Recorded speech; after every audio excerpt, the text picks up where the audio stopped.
Good evening, happy evening to all of you. Yes, this will be the almost last program of this season. The season is lockdown season. We started on 10th April. We are closing on 10th May. We this is you're all supporting us. Thank you so much. And today is the last speaker of our season. He is none other than Harika Reddy. Yes, she is the extraordinary person. She completed her graduation from Vasavi Engineering College, Hyderabad.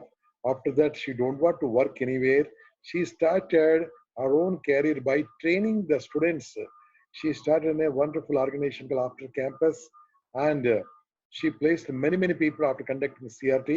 And దాని తర్వాత ఇక్కడ కాక America వెళ్ళిపోయి అక్కడ చదువుకొని అక్కడే పెళ్లి చేసుకొని అక్కడే హ్యాపీగా సెటిల్ అయిన హారిక గారు మీ అందరితోని వాట్ ఈస్ ఎంప్లాయబిలిటీ, అసలు ఎంప్లాయబిలిటీ అనేది ఎలా ఉంది, ఎంప్లాయబిలిటీ గురించి స్కిల్స్ కావాలా, ఎంప్లాయబిలిటీ పొజిషన్ ఇప్పుడు ఎలా ఉంది, అసలు ఎంప్లాయబిలిటీ మీరు కాగలరా అని దాని మీద now she will speak to all of you. Now over to Harika. So hi, good evening everyone.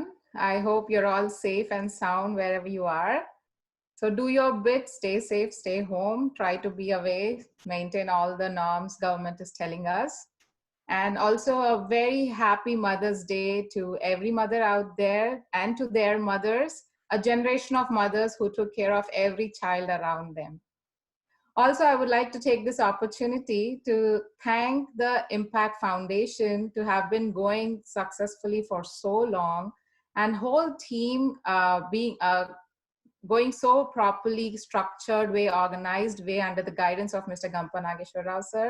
They are truly standing by the name of the foundation, Impact, by empowering, by continuing to empower everyone with so many variety of topics addressed on this platform. I'm amazed with so many speakers out there, and so many different topics coming up every day, which can impact us in so many facets of life. And I will try to make this a bit interactive possible. So please look at your chat window, try to type in the answers if possible. Let me know your feedback. If you want me to stop somewhere to have a conversation, we can do that, or we can wait for the end of the session. However, at least in the chat, try to be interactive. So as Gampa sir said, today we will be talking about employability, how to be employable. So when I say the word employable, what comes to your mind? I'll give you 30 or 40 seconds. Type in anything that comes to your mind when I say employable. I'm waiting for your responses on the chat window. And thank you, whoever is wishing me a happy Mother's Day.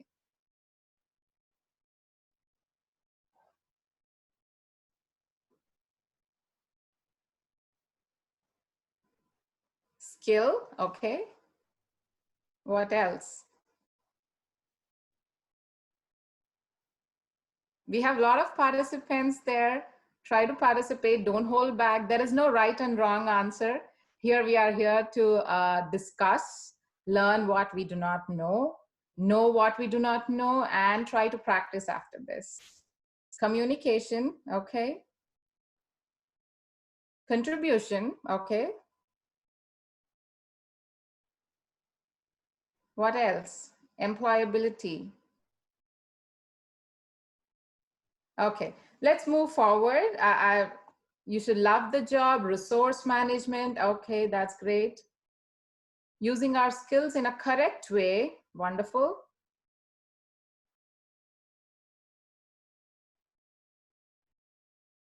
Okay, thank you for sharing your thoughts, whoever has done that, and keep coming, and I will look into your list coming up. Anything if I wouldn't be covering, we will take a look there and discuss. Patience, of course. Patience to do the job, patience to get a job. Right, so employability, there is an ability in that. An employer is looking to employ that ability in you. Ability is nothing but the skill. And what is a skill? Skill is just ability to do something well. It's nothing, it's not purely from education. It's not purely from experience, but it's something you practice day in and day out. You learn, you spend time on that to hone that skill, how to master it. You do something over and over again, you have to master it. That's how the skill works. There is no rocket science behind the skill.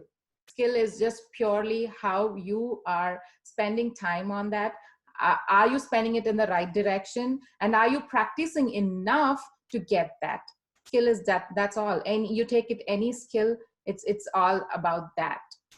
And employability, when we say ability to employ, ability to be employed, that's all. Is that all? No.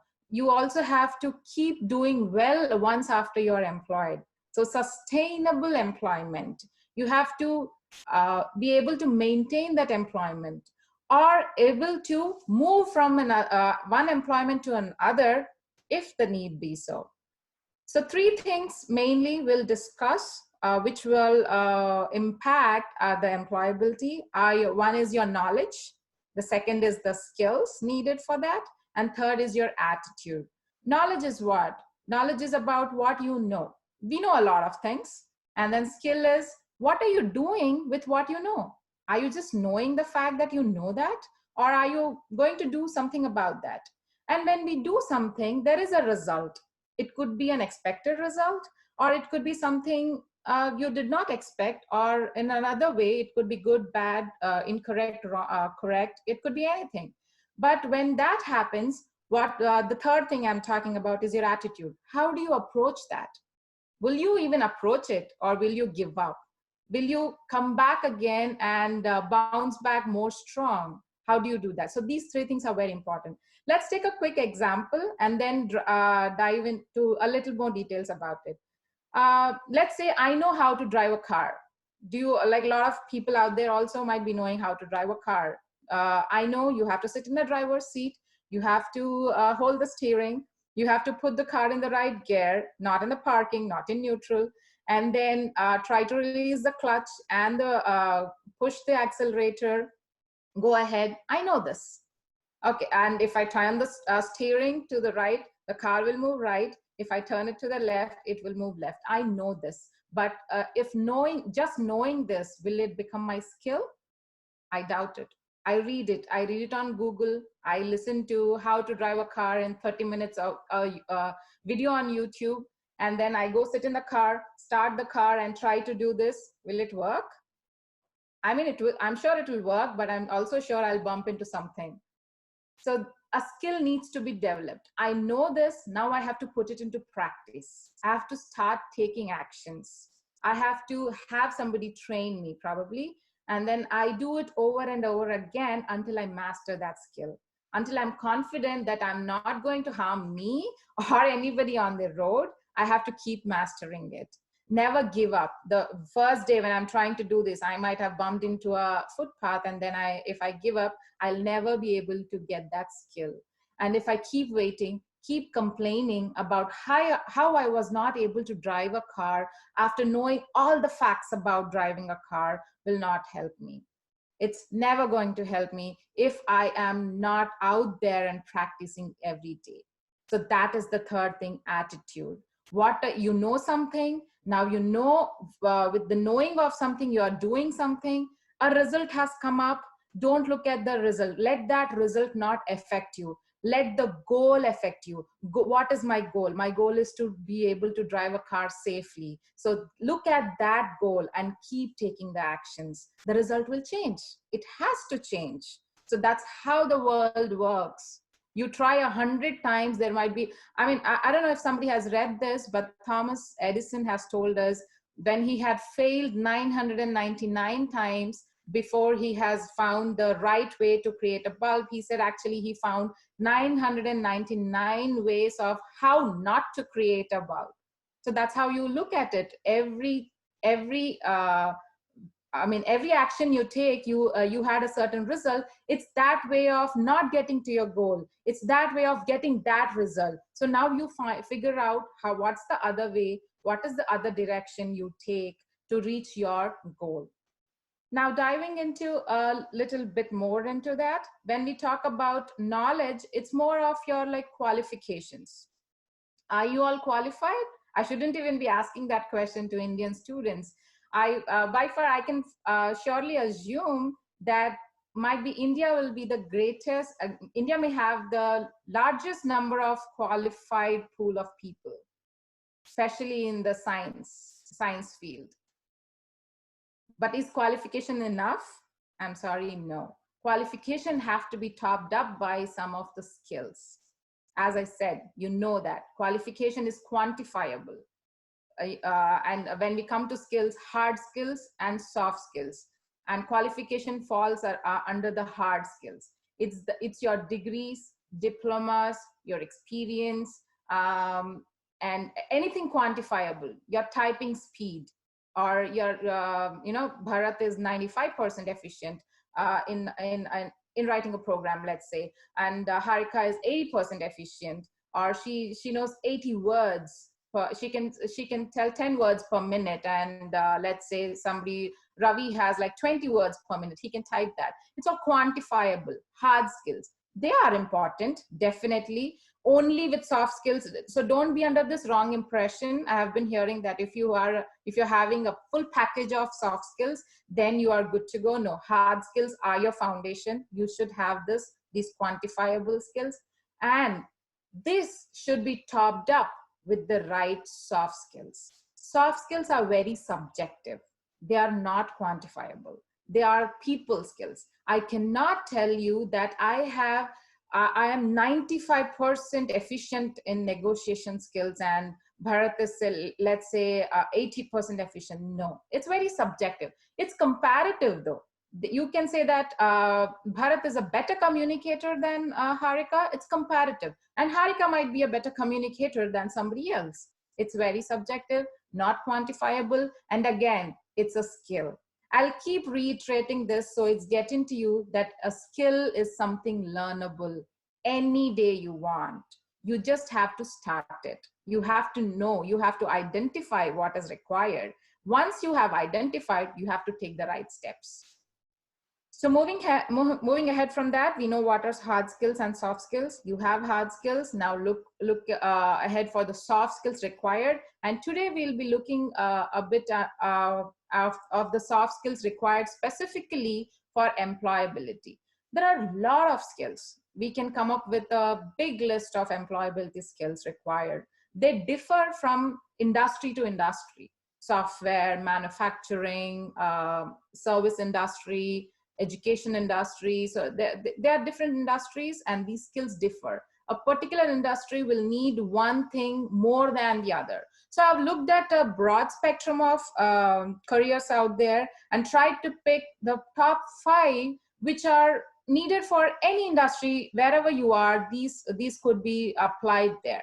So let's look at that, what we are going to do and today for the top 5 skills, and then we will dive into each one of those.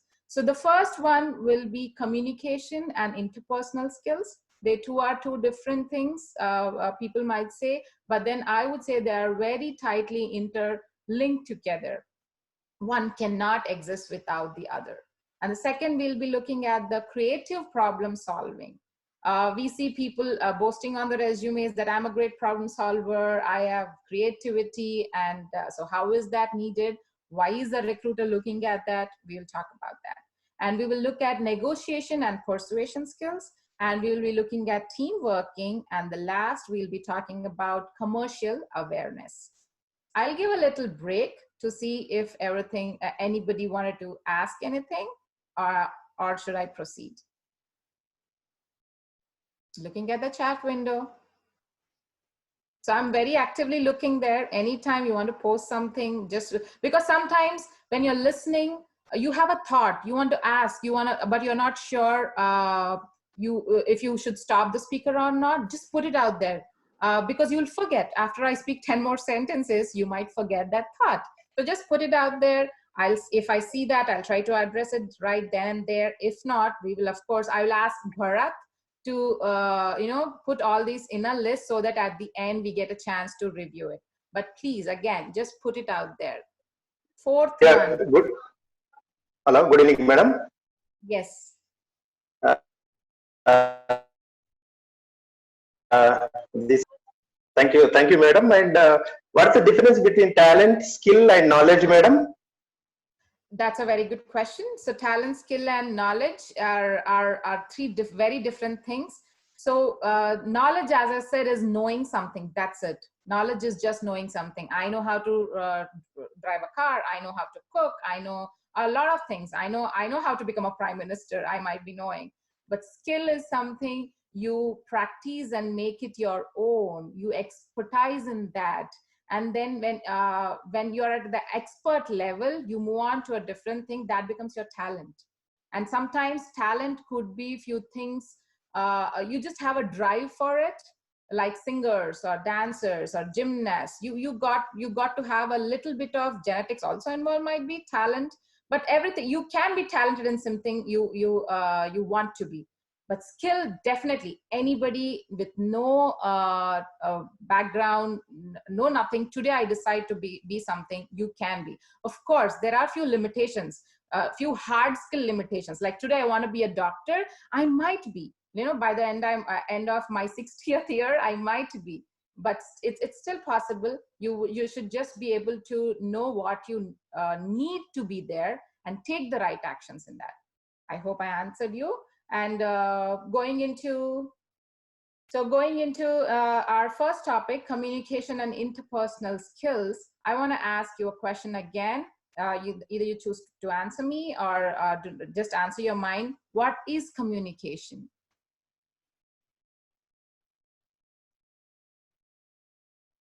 Communication is very simple. We have been doing that all along, all our life. The moment you are born, you have been communicating. As a baby, you cried when you were hungry. You laughed, you smiled when you were happy. That was communicating to your mother, telling what was going on with you. We were communicating all through our life. And did that baby have a language? No.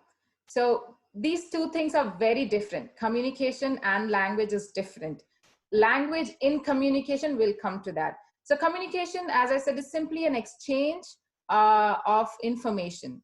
Like right now, I'm communicating to you. I'm communicating the information I have.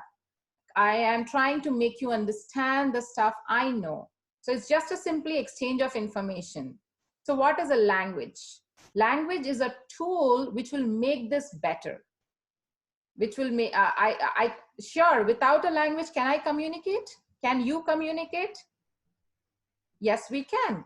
I probably draw a painting here out there and you'll understand something about it. I will do some action and then you will understand my intention. So we can communicate without the language. There are so many species in this world which communicate without the language. Language is a tool. It is such an important tool only humans have, which will make their communication better, which will make their communication effective, which makes their communication easier. There is a chance, like the painting or a non-verbal communication I was talking about. It depends upon how you are interpreting that. But a language makes it easier to make you understand what I want you to understand, my intention.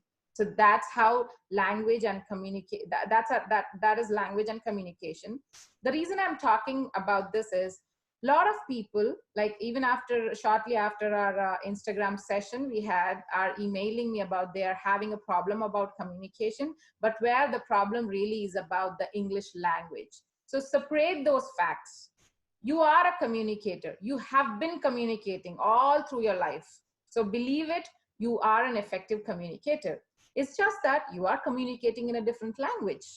Now, to be employable, we will specifically talk about English language and communicating in English. Why English? Now, you might ask me, why English? English is simply a global language. It's a business language.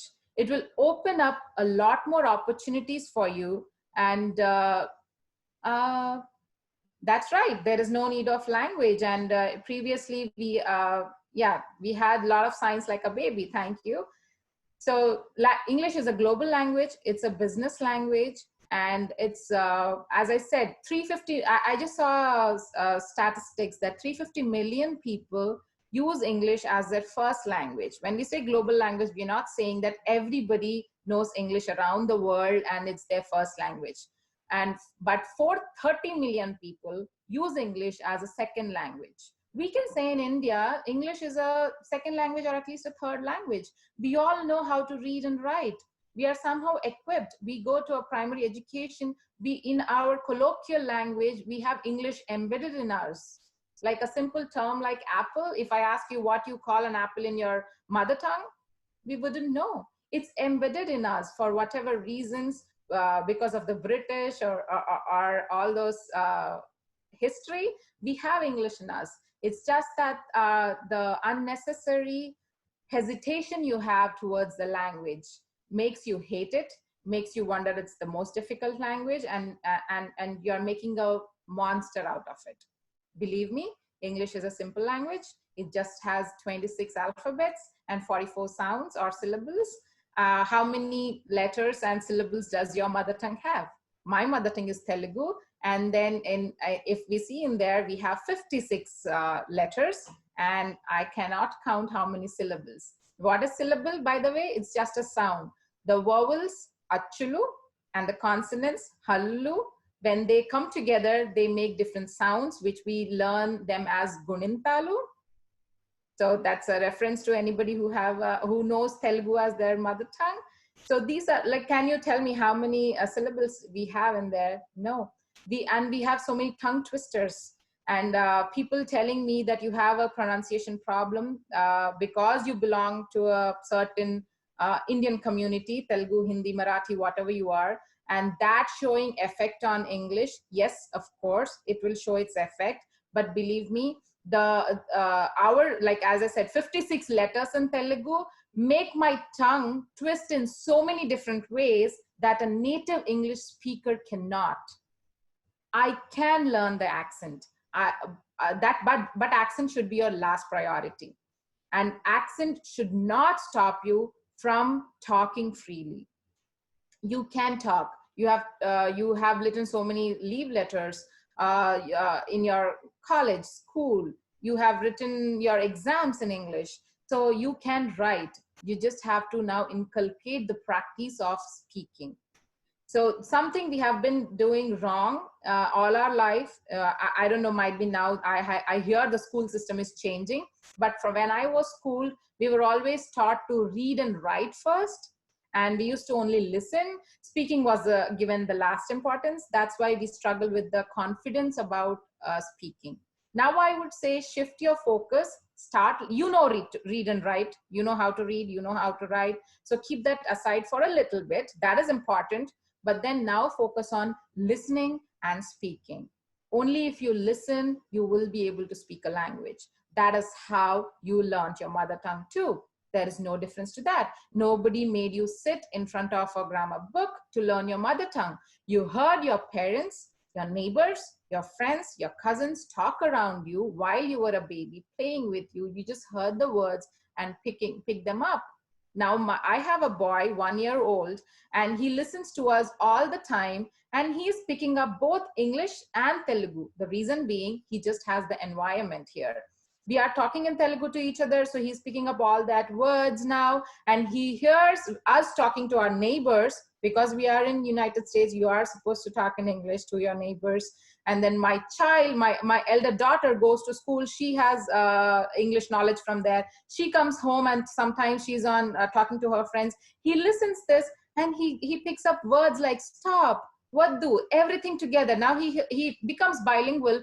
Only reason is the environment. Never late. I'm not telling you like now you have to become a child, but then now, yes, you have to take baby steps towards that. Have the environment created around you. Listen to anything. There is so much content available today for you on the internet. You can pick a news channel, if that interests you. You can pick a movie. You can watch a web series. Go on to YouTube. Watch anything you want. But just make sure you can watch gossip if that interests you. Doesn't matter. Our goal is here about learning English. So go there. Switch on anything, start listening.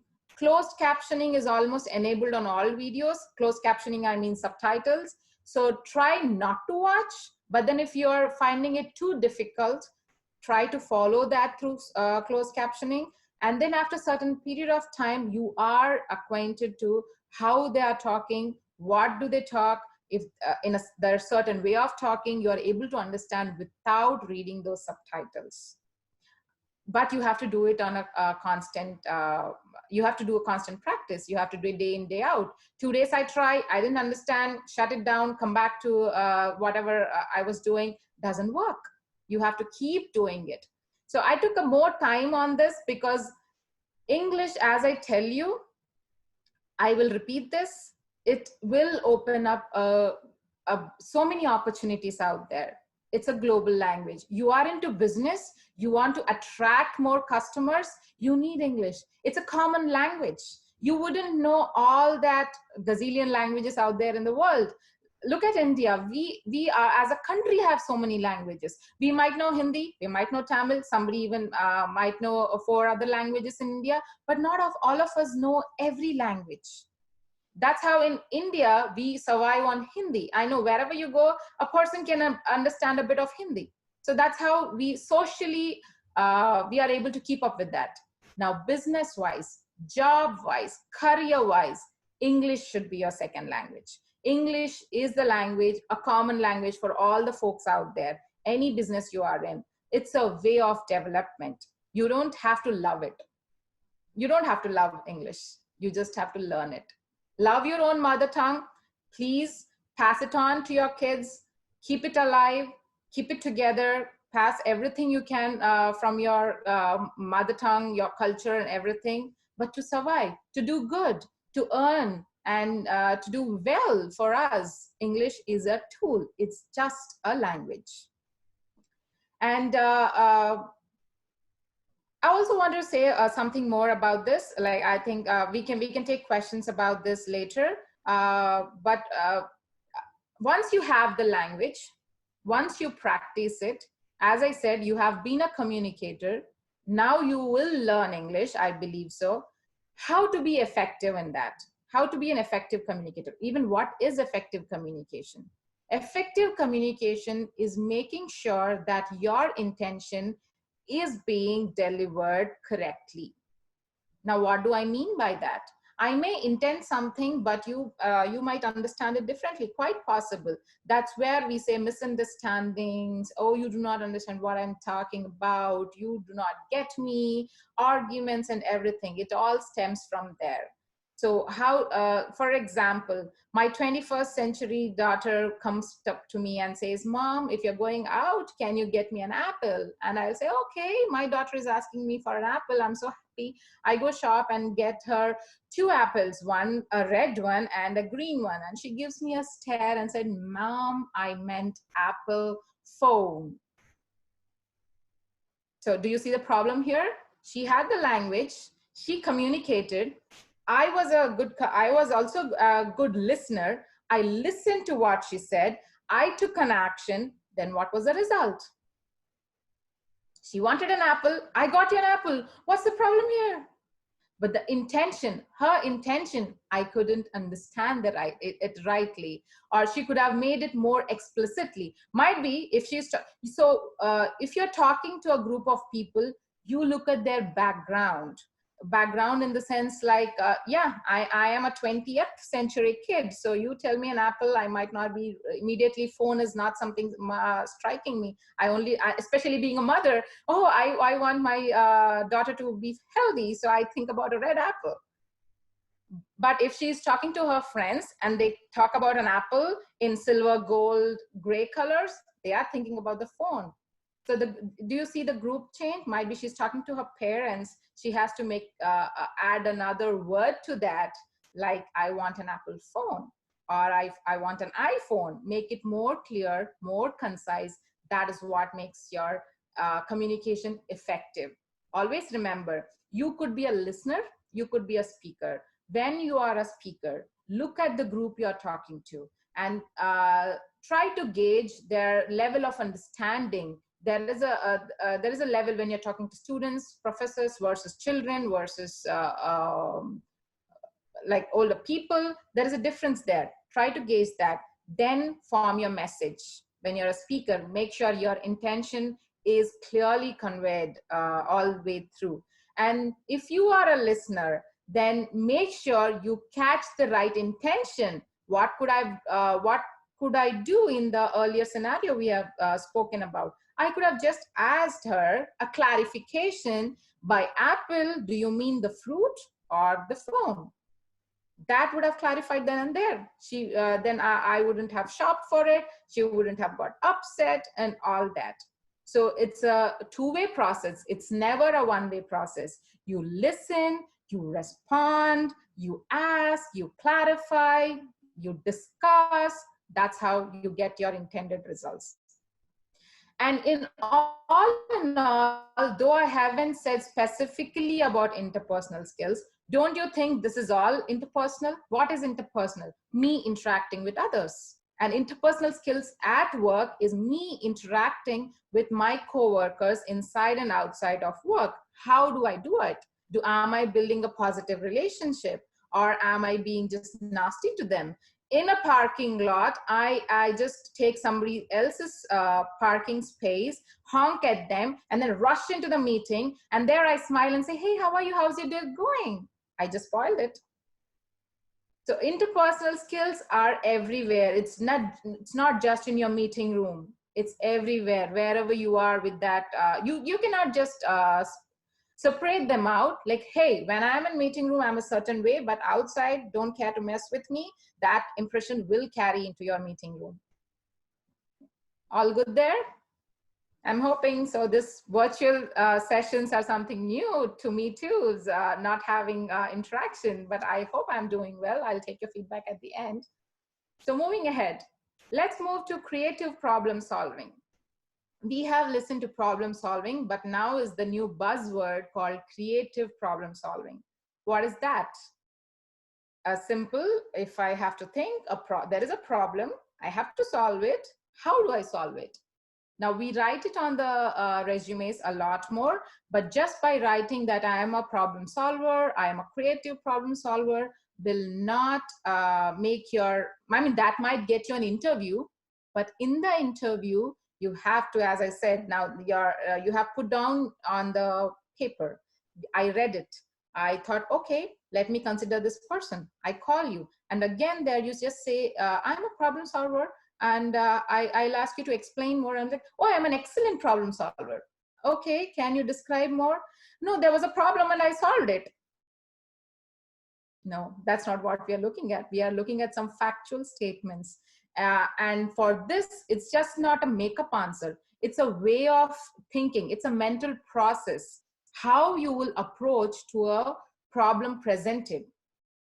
So that is what we are looking at. I will go through a 7-step process, and you have to look at all the problems outside you. Might be the COVID problem, groceries problem we are having, how we are not able to go outside and get it, or any problem you look at in your peer group, in your neighborhood, anywhere. Just pick anything, small, big, doesn't matter.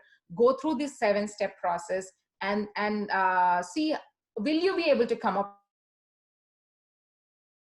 with a solution? You are training your brain to think in a way. So, and when you're sitting in an interview, I am also looking for that such a structured answer. What did you do? What was your problem? So first step is defining, identifying your goal or problem. What was it? Was there a problem? First thing, okay, yes, it is. And it was XYZ. And then to solve that problem, what is the data available to you? Look at the data. There is data all around us.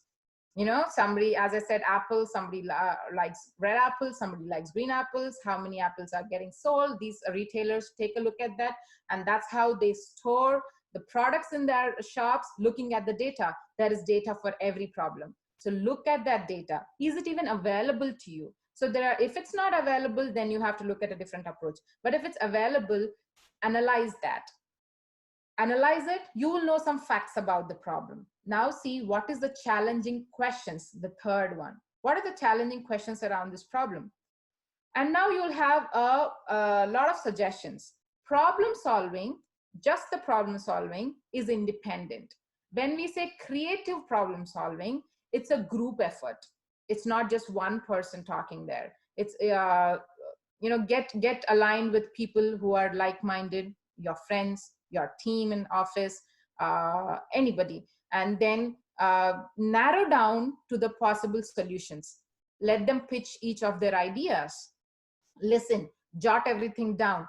Go ahead, pros and cons of everything. Like solution one, what is my pro, what is my con? For solution two, what does it get me, what is the disadvantage I see? And that's how you will be able to narrow down on a possible solution. Then when you have a possible solution, you create an action plan. And when you create an action plan, what is the last thing, seventh step you do? Take action. Take action, and again remind you, it might give you a certain result. Is that intended result? Good, you're happy. It's not, start from step one. Go back, what is your goal? What is the data available? What is the challenges and questions there? What are the possible solutions? What are the pros and cons? Explore the ideas, create an action plan, and take action. So this is how creative problem solving process goes on. It's not a formula. So here I would like to share a little small story. So there was this ordnance factory in Kanpur who works on manufacturing the ammunition for us. So they have a policy of wearing a certain type of shoes. The workers on the floor should wear a certain type of shoes so that they want to avoid setting off the gunpowder because of the static created when you're walking. So they produce these shoes, they give to their workers, and they ask them to wear them only on the floor. But what do these workers do? They just don't wear them on the floor. They walk outside of their workspace to their home. They ride bikes with that. They go doing day-to-day activities. But these shoes are specifically made for that purpose, to avoid static. And these are very, they're very delicate, and they're not made for everyday use. So obviously when the workers are wearing them outside of the workspace, they are wearing out. Now this is the problem a company had. They did not know how to solve it. They passed numerous warnings. They have had education classes, training, but the few workers were still not listening. They would still continue to wear those boots outside of the workspace, which was incurring them losses or incurring them huge costs, let's say, not loss, but huge costs, because I cannot take the, I cannot take the risk of having them walking with different shoes. So I have to make sure they walk in with those shoes.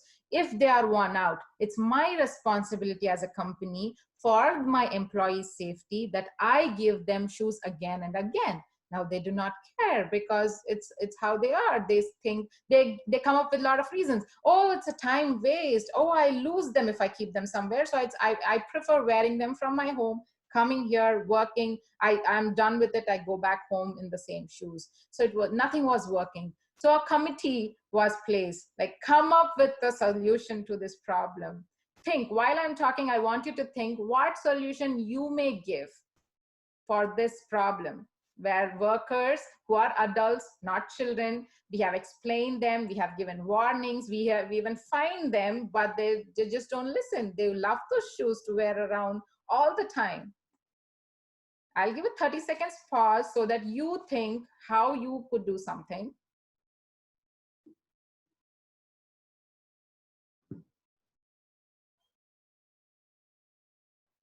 Regular training and good quality shoes. They are good quality shoes, but the purpose of their quality is restricted for static not being triggered. I mean, static not triggering the gunpowder. So that's the purpose of it. We can't make Adidas or Nike shoes go and walk there. That's not the purpose we are looking at. So that's not the quality we are looking at. Quality, again, is very subjective. What is needed? So quality is a debatable factor there. It should serve your purpose. Impose fine. Yeah, I did that. It's not working. So there was this group, as I said, they went through all these 7 process steps. They looked at the problem. They looked at the data available, like all these nice ideas I'm getting in the chat, like, oh, did they have a training? Oh, we did that. Did they find it? Oh, we did that too. It did not work. Did we have hoardings in each place, like while at all exits? That also they tried, did not work. Did we have volunteers coming up and educating them every day when they are walking out of the space? Hey, leave them. Did not work. It was might be few people, it worked for few people, but we'll have a range of people, arrogant, nice, submissive, all these people, and it was not working efficiently.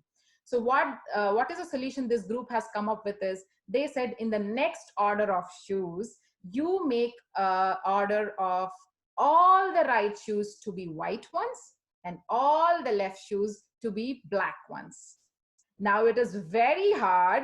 There might be rare people. I'm not saying it's 100% efficient, but it's very hard for somebody to wear such a contrast color of shoes and walk in public.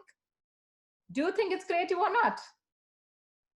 So this is what I'm talking about, creative problem solving. What are all the suggestions I'm getting here and all the ideas you have, they are problem solvers. Again, there is no right or wrong, but we look at efficiency. They would have tried it. Okay, imposing fine, they would have got 40% efficiency. Then having reminders at everybody might be 10% more. So, but to get the maximum efficiency for our problem to be solved, you have to be creative enough here. And somebody on the other day might be, nowadays it's a fashion, right? I see people walking with different color of shoes. So if the problem comes up again, now they have to think more creatively and come up with another solution.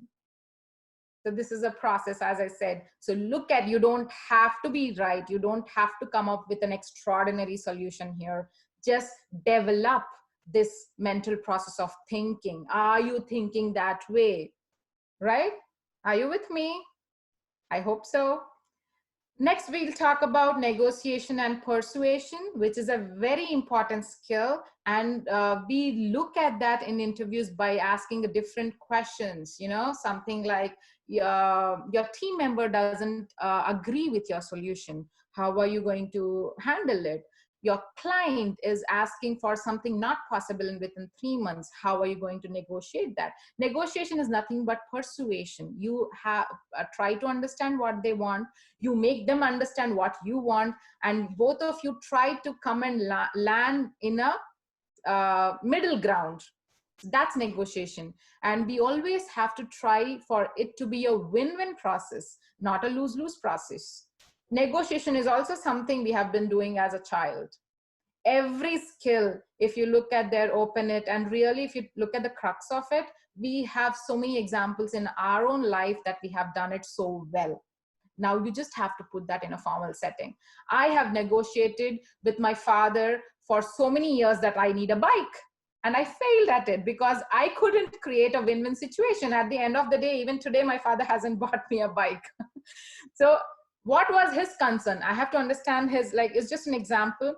His world is about me being unsafe, me getting into an accident. And I couldn't give a right reason. Now I might be giving up like more reasons, but when I was back then in college, in teens, why did I want a bike? I will say, my friends are using it. Okay, that's not a convincing reason or a persuasion. Okay, what next? I want to look stylish. Okay, that's not even a reason. I'm getting late to the college. And then my father would say, you have to get up early, you know, that's the root cause, not the bike. So there will be two different worlds for any two people talking, let it be business or personal. You have to find the right connect. As I said, understand the place the other person is coming from. And then you set your examples or get your things straight, what you really need. And come try to figure out a common ground. You go to Raitu Bazaar, do you negotiate? Oh yes. He starts at 30 and then you are like, oh no, tell me something else. You go for 20 and then you both come at 25 and you sell it. I mean, he sells it, you buy it. That's negotiation. You just, there is a bar below which that person cannot go, and there is a bar above which you cannot move forward. Might be you're stuck at 20. He says 20 will never work for me. It's a lose-lose situation. It's a simple example. Again, as I said, these comes by practice, but a win-win will be like to talk more, present your, more of your background. He will say, you know what, I just bought this from my dealer for 20. How do you think I can sell you for 20? And I'm like, yeah, how can he sell? But you know what, I just have 25 with me, and I need at least 3 rupees for my mirchi. So let me say this to him. I just have 25, brother. Can you spare me this 1 kilo of whatever tomatoes for 22 rupees, so that we both have a deal here? There is a win-win situation. You are making something and I am walking away with something. That is negotiation persuasion. Again, comes with practice. For this, in your peers, how do you practice this? This needs a peer structure. It cannot be a individual activity. Figure out people who are, who wants to support you, especially in college. You have so many friends. You, especially in the lockdown period, you have all the time in the world at your disposal. Call them. Have the Zoom call set up, or on the Google, wherever possible, a conference call. I don't care. Just don't come up with a reason which will stop you from doing it. Come up with a reason where you are ready to do it. Pick up a topic, start talking, and then try to convince the other. Take a side. Let's say, is the government taking all the activities needed to contain this COVID situation? Even if you say yes, might be if your friend also says yes, pick a no. Or if your friend is picking a no, you pick a yes, and try to convince each other. You don't have to fight. It's all about you. See here, if you will develop your negotiation skills, you will develop your communication skills, you will be able to express better. It's your friend. There is no judgment there. He's not going to judge you about how you talk. He's not going to judge you about what you're talking. It's a practice. It's a way of practice. That's all. It's important to have that peer structure for anything. Moving on, the next employability skill we are talking, and the big sell on the corporate world, is team working. Are you a efficient team member? Will you be able to work in a team well? Now what? Oh, of course, I can work in a team. I was always a team member in a gully cricket team, in a volleyball for a college team, wherever. So give us these examples. So this will really reflect if you have ever been a part of the team. And then what? It's team is team. What is a team? It's a group of people. Now, what is teamwork? It's ability to work with them effectively and delegate and manage responsibilities. Being a better team member is never making your team members work. Being a better team member is never doing all the work for your team members. It's never both of these. It's working together, collaborating together, and trying to, as I said, delegate the piece of work. A person does it better than you.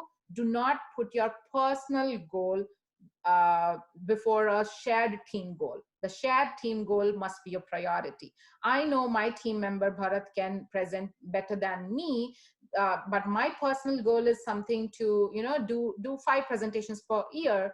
But if I know for this project Bharat is going to do more justice than me, I should be able to give that opportunity to him, support him to put together his presentation and do this a hit. That's what is being a good team member. And I'll quote Ratan Tata here. He said, if you want to walk, if you want to walk fast, walk alone. If you want to walk far, then walk together. So this was said by Ratan Tata. I hope you got it. I'm going to repeat it. If you want to walk fast, walk alone. If you want to walk far, then walk together. I hope you get the sense of what's team working here. So try to work in teams. You have project teams if you're a student. If you're working, you have your teams. If you're a teacher, professor, you have your department. That's your team. Try to find objectives, shared goals. What do you want to do by the end of the year? How you can do it? Who has a particular skill? How can you learn from them? How can you teach what you know? How do you build this together, collaborate together, and achieve together? That is team working. And the next thing we can talk about is Commercial awareness. What is this? Commercial awareness. Again, 30 seconds. I don't want you to blindly listening to me. So have your minds working. Don't have to answer me, but then talk to yourself. What is commercial awareness?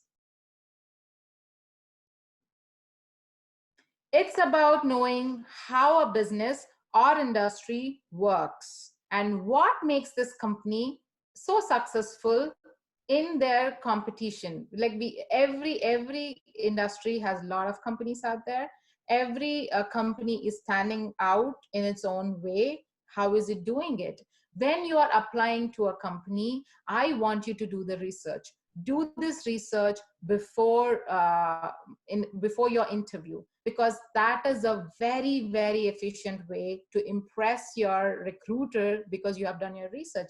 Oh, healthcare, I know about all these rules, all these government rules, or all these data available out there, how they are treated, how hospitals are tied with the system, whatever that is.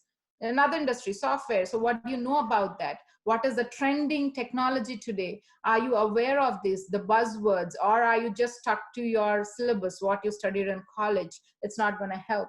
You have to be more aware of what's happening in your real life. The syllabus and the reality is, there's a big gap in between that. What you have learned in your college is not it's foundation. Again, I'll tell you, it's definitely a foundation for you. Like let me be specific to the IT world. If we talk about software, you learn few languages, programming languages. You just come out and you write in your resume that you know about Java, .NET, or whatever. But is that all enough?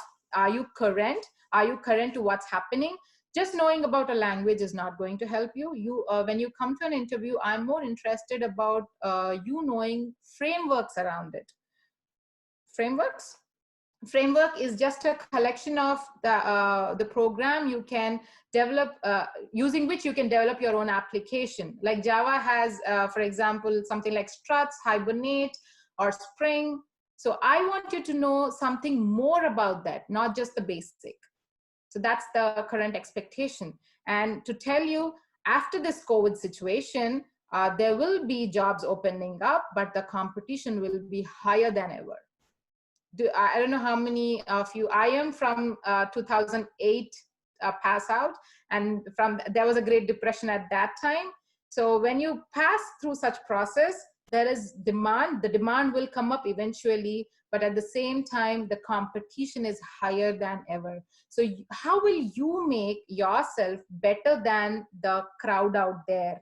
Have you done your research? Spend this time available to you to do a little bit more than 10 people out there, 100 people out there. Everybody like everybody from your college passing out knows Java, as I said, but what do you know more than them?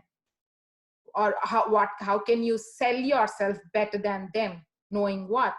Also, since we are at this topic, I want to cover this a bit, because I have got a lot of emails asking, because that day I did not answer this, might be telling like, what's happening in technology industry? We really need to know. What do you want me to, as I said, I want you to pick what suits you.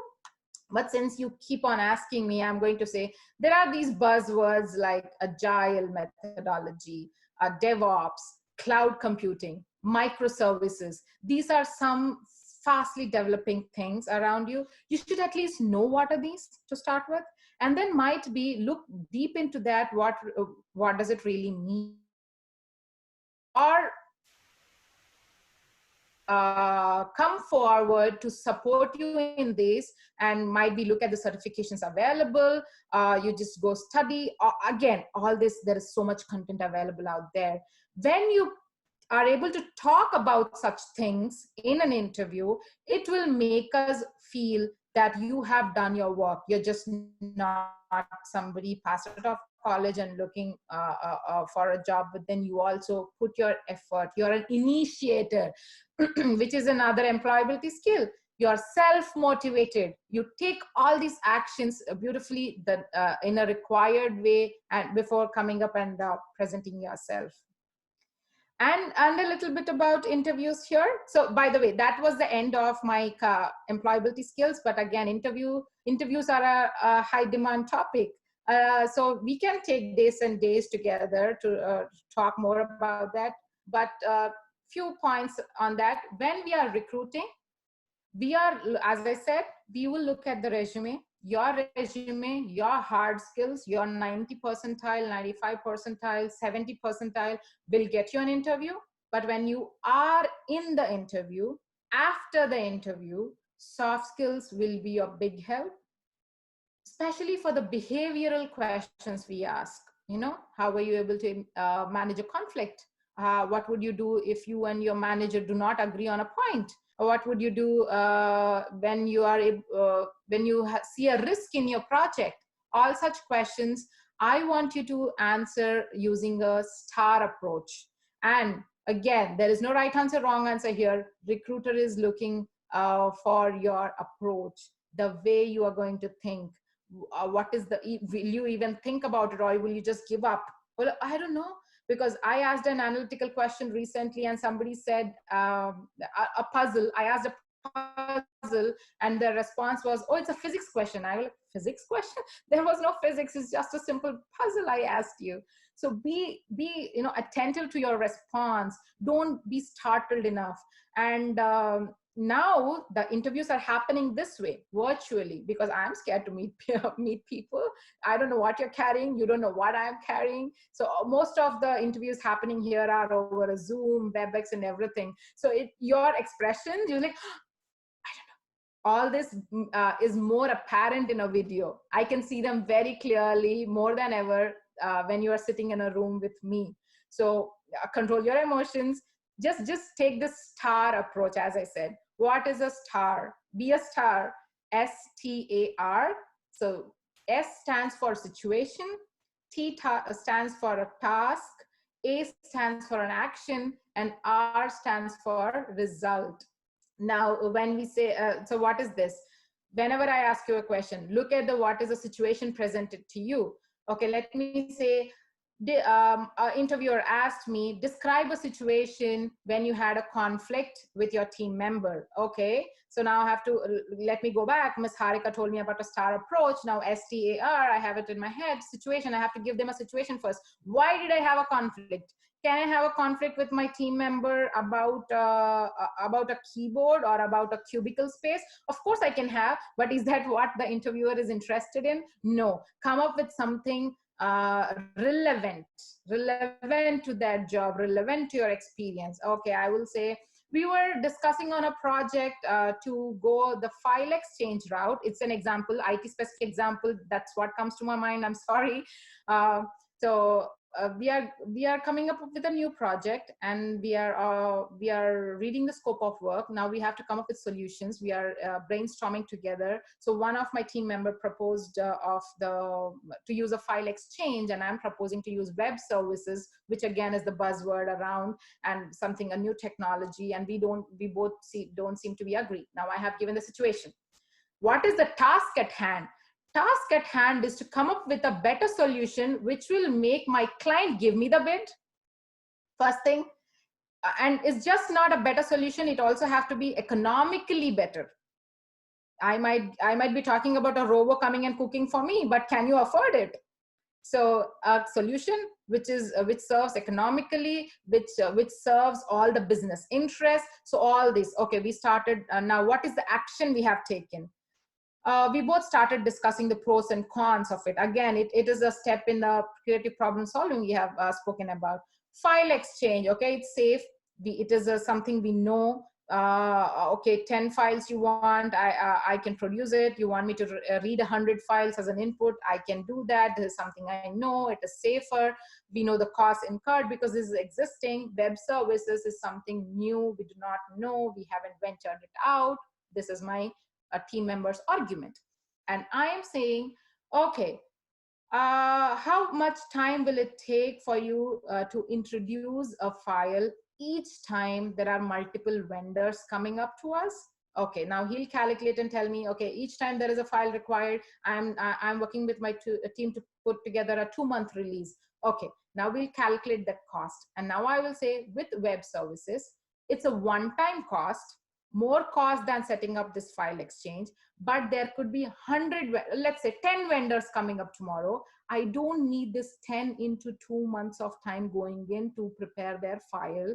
But then since now I have ready, it's a simple web service call they have to make, which we are ready. And now we might be putting up 3 months effort upfront, but then tomorrow we are ready, just like that, you're ready to exchange information with them.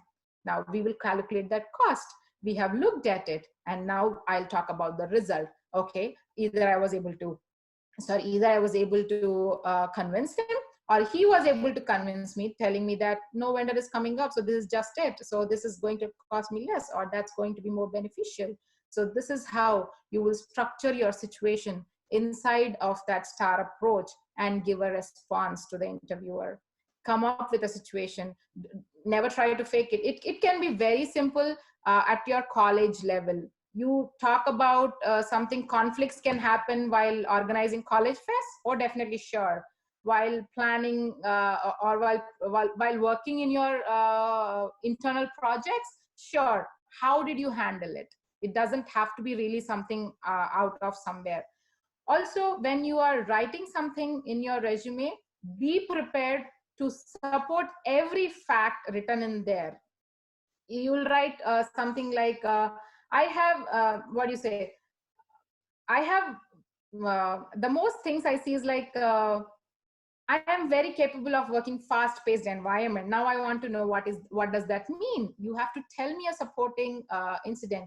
Okay, I have worked in or I have done an internship in a company where I was I was assigned 10 tickets per day. I would analyze them and then pass it to the right person who could answer them. So fast-paced environment, what is it? I'm a very excellent written and verbal communicator. You have written it. Tell me how. So you could tell me that you have put together a newsletter in your college magazine with a 200-member readership.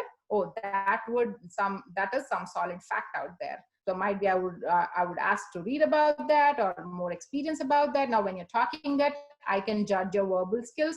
It will build a confidence in me about, okay, when you're talking so well about that, I'm sure you will be able to write it. And that's what you have written it in your resume. I'm good with that. So summary of all this discussion, these are just skills. Skill is something you just start doing it, you will do it well. And when are you going to do it? Now. If the moment you say later, later is never. So when you say later, oh, I'll do it tomorrow, that tomorrow is never going to come back. Write a tomorrow on your wall, keep reading it every day, that tomorrow, oh, tomorrow. I said tomorrow, it will say tomorrow I wake up and it will still say tomorrow. So that tomorrow is never going to come up. Later is never. Now is your answer. Anything you want to do, now. So that's all I had for you today. Hopefully we will meet again. And I'm so blessed, I would say, to have this opportunity. There are so many things. Mother's Day, 100 session, and me being the last speaker. So thank you, Gampa sir, Bharat, and all of his team to have given this me opportunity. I hope I did add something to your head to think on, at least start thinking and start taking actions. Thank you, madam. It's been 7 years exactly. Yes. Of course, speech and impact. Thank you very much. And also, we have two video questions. First question from Hussein. Can you unmute your speaker mic and you can talk? Hussein. No, he's not responding. And let's go to Konda Lakshman. Lakshman, ask the question. Yeah.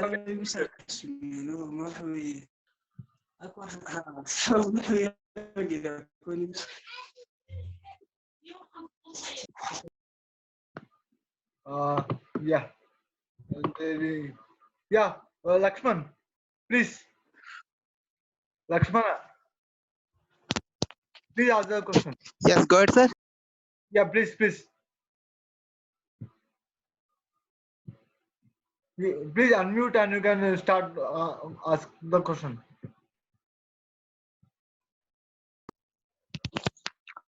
Yeah, please. Hello, can you hear me? Yes, yes. Yes, you can. Go ahead. Thank, Bharat, thank you very much. I think you recognize me. I'm Koda Lakshmana from Merchant Navy. You recognize me maybe, I think, last time 3 times I'm calling. Yes, yes, exactly. Tell me.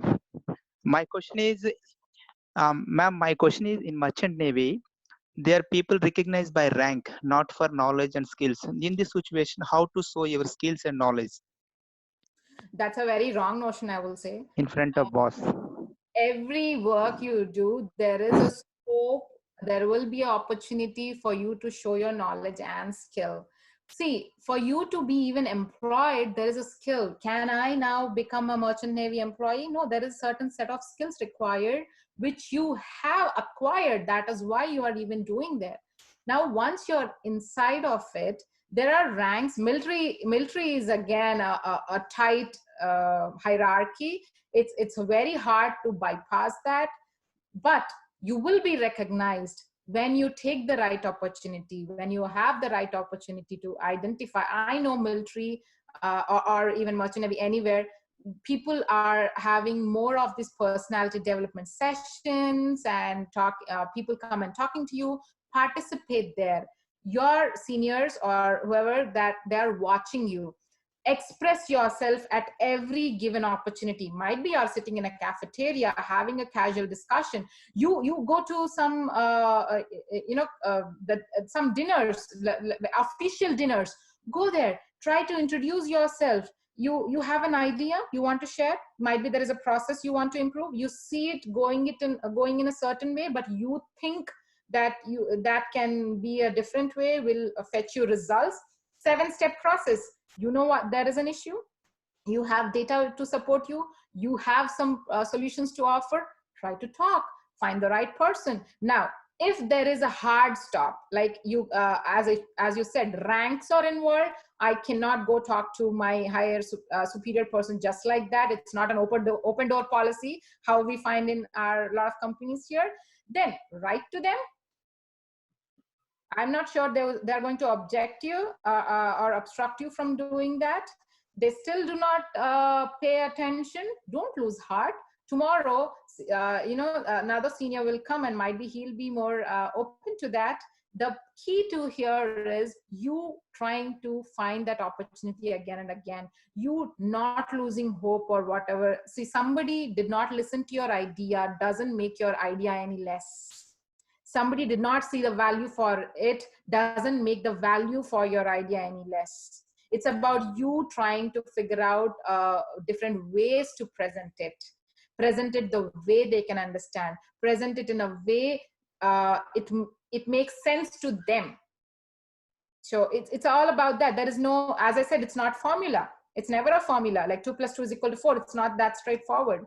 It's about you having your attitude right, you honing your skills more and more. Sometimes you have a very good idea, but what the approach might not be really working. So you have to look back at your skills available and look what is missing, and then come back with some added advantage you could offer now, so to make it a better deal. Did I answer? Yes, exactly. There is one question in the chat box, but I want to change that question to a little bit to extra one. For some interviews will be completed in 15 minutes. For some for some persons, it will be done for 90 minutes to 2 hours. Why? For the same package persons. Okay, so that's something very interesting I learned after coming here. Here we set up, as I said, 7 years, Bharat. Like there could have a lot changes in India. Like I'm not very sure, but then I have seen that when I was back at that time working, that there is difference in interviews. It used to depend on how much conversation are we having, how is the active conversation, and that will make you ask that will make me ask another question, and then your response will drive us to another conversation. It's just about how is that going. There is no prescribed, or I should say there was no prescribed limit. Now I'm not aware, but however here when I'm seeing it, We are instructed to be equal to everyone. Do not have any bias. Sometimes we see resumes not even with a name coming in, so that like in a country like United States, that it's so diverse, like male, female, racial, socioeconomically, you are diversified in so many ways that you should not be biased. They just send you a resume without a name on it. So you look just on the skills, you look at that person, and then when you are picking, you're trying to interview for a position, there are strict time limits in place. You need to treat them equally. These are called like company policies. They are in place here right now. And I hope, I would like to know, I would actually inquire and get back to you more on what's happening in India right now. But then when we have like my own company has a setup in Bangalore, we try and see all the same policies are being followed in India. Each and every person is done for 30 minutes. Each and every person is done for 1 hour. We do that. Same sort of questions. If I asked you, what was your experience, then I need to know the other person's experience also. I cannot be tough on you. I cannot be easier on you. But then again, I'll tell you, when we are trying to follow this format, your responses will still drive the interview. Not 30 minutes, madam. For that companies with a very high package, they do for days. Why? It's their process. Again, I said it's so different from company to company. Like, you would not believe the current job I am working on. I never thought like I would have to give a return test. I was surprised. They had a phone screening, and then they said a return test for 1 hour, I guess. And then there was a 90-minute interview. So that's a long process. Now, if I go to Google, it might be longer.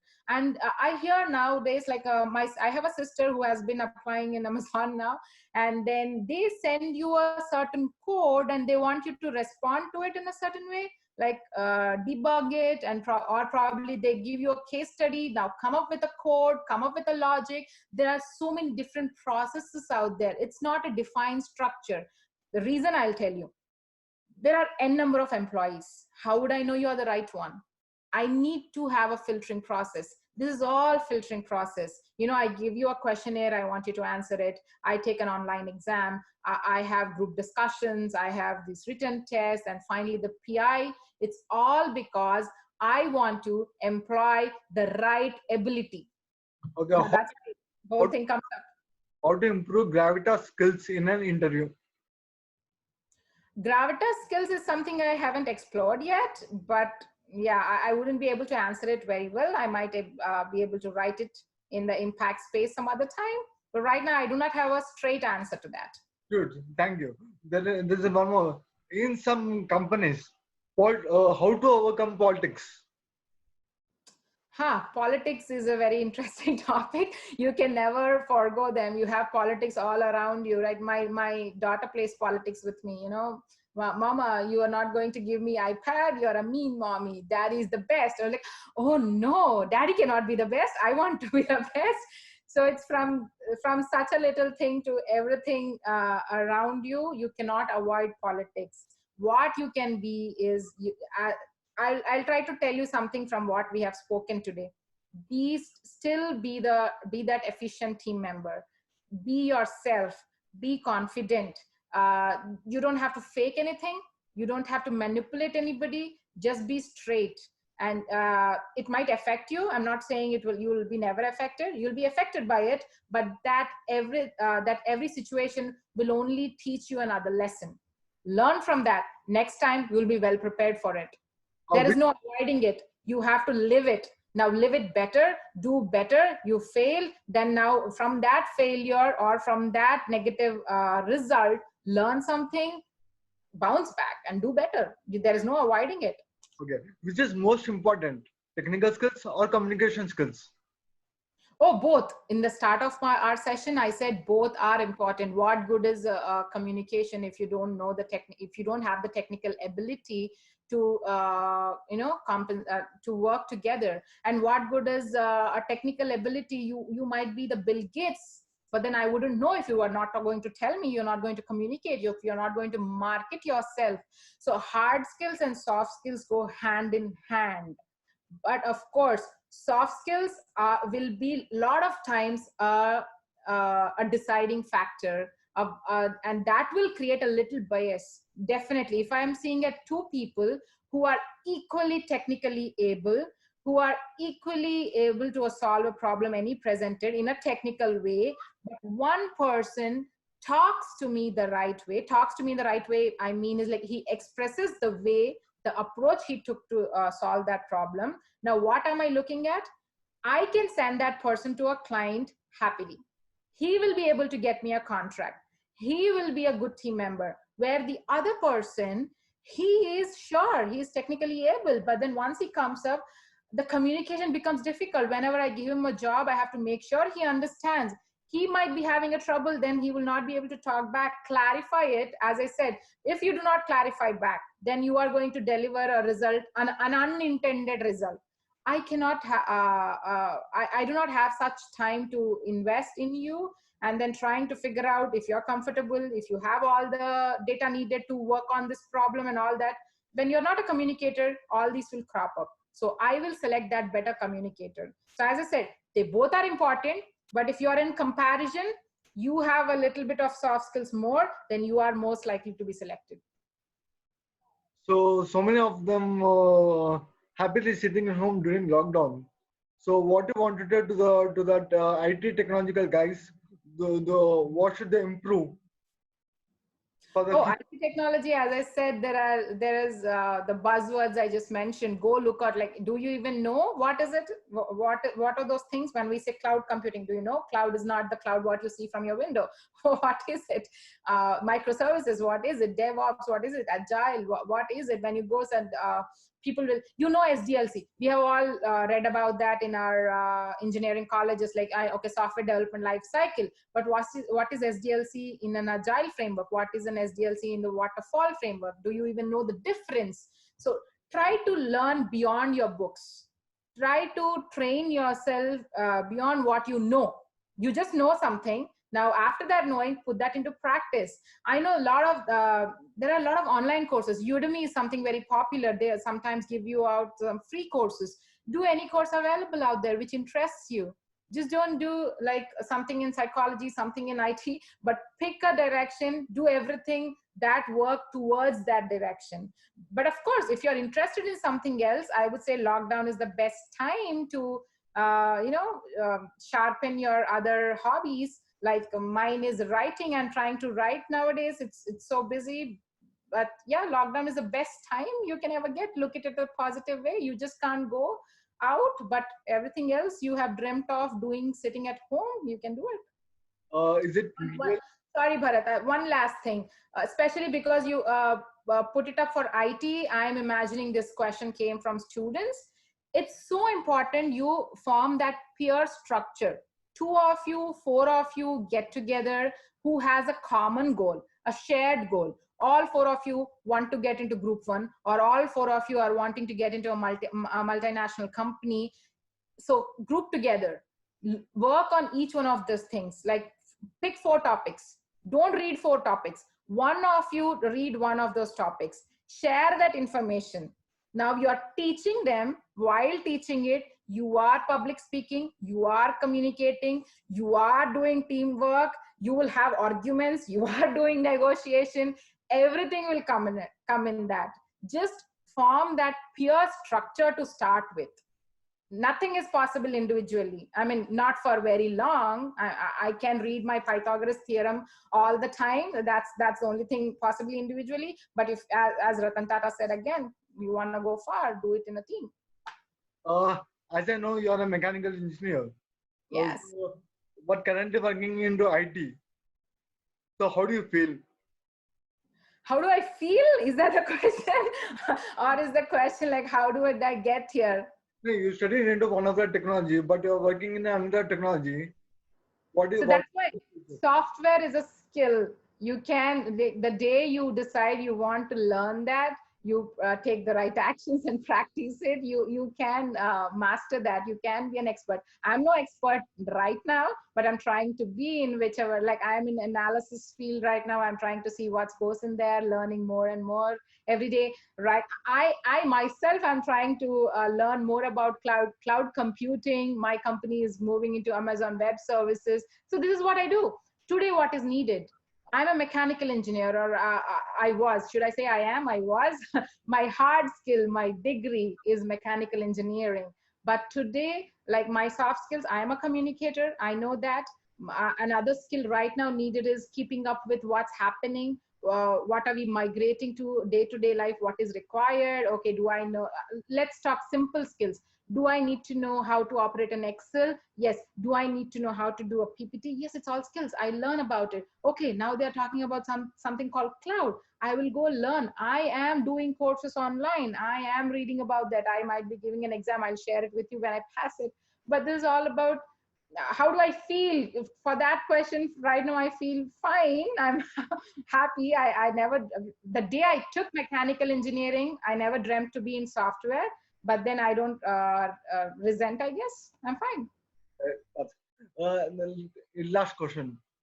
I place in one of the big company, but to go to a new project. Bharat, you just cut out. Sorry. Yeah. Hello. It's clear. Yes. Yeah. I joined in a very big company, but for every new project they will do interview. It is why they will do for every new project.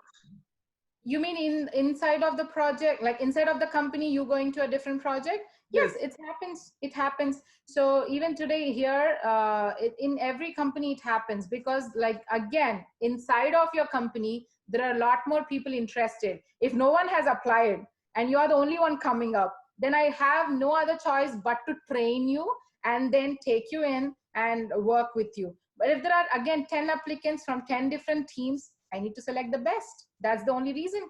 Only reason ever. Try and questioning you. Take this, if I don't have anybody, I am at pleasure of you. Please come work for me with whatever you have. I will train you how the way you have basic skills. Come to me. We will train you more and then we will work. But I have 10 people applying for me. Then I would only want to pick the best. I am paying you. This is the recruiter mindset. I am paying you. And why are you even interested in this? That means this project has some scope for your growth. Then why would I give you that opportunity just like that? I would want to know what can you offer to me? You know what this project offers you. That's why you are applying. Tell me what you have to offer me. That's how it is. Thank you, madam. As you know, to all of us, madam is talking right away from United States because madam is a top 5 speakers of our Impact Foundation channels. You can see the madam spoke in year 2013 has more than 9 lakhs views. Thank you very much, madam, for your time. Happy Sunday. Ma'am, one more last thing. Can you share your email ID so they can get back to you? Yeah, let me just type it here so that nobody... Can you please tell those who look up us also? So harika.palicherla with HARIKA dot PALICHERLA. You will be even seeing what on the bottom of my screen, I guess. So harika.palicherla@gmail.com. Please permitted to upload this video in YouTube. Sure. Thank you very much. Have a great day. Happy Sunday. Thank you. Happy Mother's Day too. Thank you, and wish all your mothers for me. Thank you very much.